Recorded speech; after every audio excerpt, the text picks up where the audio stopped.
একজন চিরগণিয়ান আর একজন প্রাউড বাংলাদেশি। আমি আজকে এই জায়গায় দাঁড়িয়ে প্ল্যাটফর্মে দাঁড়িয়ে চিটাগাংয়ের স্পোর্টস রিলেটেড নিয়ে কিছু কথা বলতে চাই। আমি বলতে চাই একটা সময় এমন ছিল যে সময় ক্রিকেট বলেন, ফুটবল বলেন বা অন্য যে কোনো স্পোর্টস বলেন, চিটাগাং থেকে 6 জন 7 জন 8 জন ন্যাশনাল টিমে রিপ্রেজেন্ট করতেন। বাট লাস্ট 15 বছর ধরে আমরা দেখছি যে চিটাগাং থেকে হার্ডলি 1 জন বা 2 জন ক্রিকেটে বলেন বা ফুটবলে বলেন বা অন্য যে কোনো স্পোর্টসে ন্যাশনাল টিমকে রিপ্রেজেন্ট করছেন।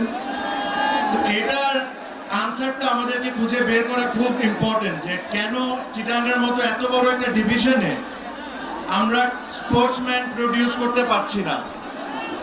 আমার কাছে মনে হয় যদি একটা অনেস্ট আনসার এটার আপনারা জানতে চান, তাহলে এই আনসারটা আপনাদের নিজেদের দিতে হবে।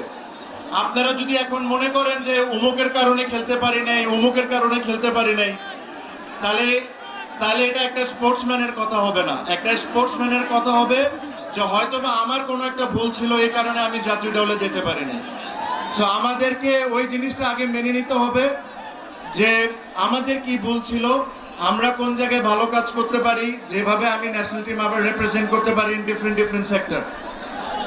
যেদিন ওই জিনিসগুলো আমরা বের করে নিব, ইনশাল্লাহ দেখবেন যে ঠিক আজ থেকে 10, 15, 20 বছর আগে চিটাগাং থেকে অনেকেই রিপ্রেজেন্ট করতো বাংলাদেশে বিভিন্ন স্পোর্টসকে। আমরা আবারও ওই জায়গাটা ফিরে পাবো। আমার সাথে হেলাল ভাইয়ের কথা হয়, ইশরাফিল ভাইয়ের কথা হয়, হুম্মাম ভাইয়ের কথা হয় চিটাগাংয়ের স্পোর্টস নিয়ে, যে আমরা কিভাবে করে চিটাগাংয়ের স্পোর্টসকে আগের জায়গার মতো নিয়ে আসতে পারি। আই এম শিওর ওনারা যখন সুযোগ পাবেন তখন ওনাদের বেস্ট ট্রাই করবেন যে চিটাগাংয়ের ইন্টারেস্টটা ওনারা সবচেয়ে আগে রাখবেন, রেখে ওনারা যে ধরনের স্পোর্টসই হোক না কেন, cricket, football, badminton, any sports, এই স্পোর্টসকে ওনারা প্রমোট করবেন in the right possible way, যেরকম চিটাগাং থেকে আবার আমরা আগের দিনে ফিরে যাই। আমি এর চেয়ে বেশি আর কোনো কিছু আজকে বলবো না। আই এম ভেরি ওভারওয়েলমড আপনাদের ভালোবাসা পেয়ে।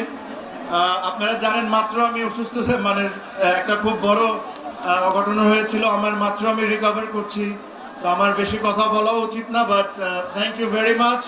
আমি অ্যাকচুয়ালি মানে এত ভালোবাসা দেখে আই এম ভেরি হ্যাপি। আর ইনশাল্লাহ আপনাদের সাথে আবারও সামনে দেখা হবে। ভালো থাকবেন।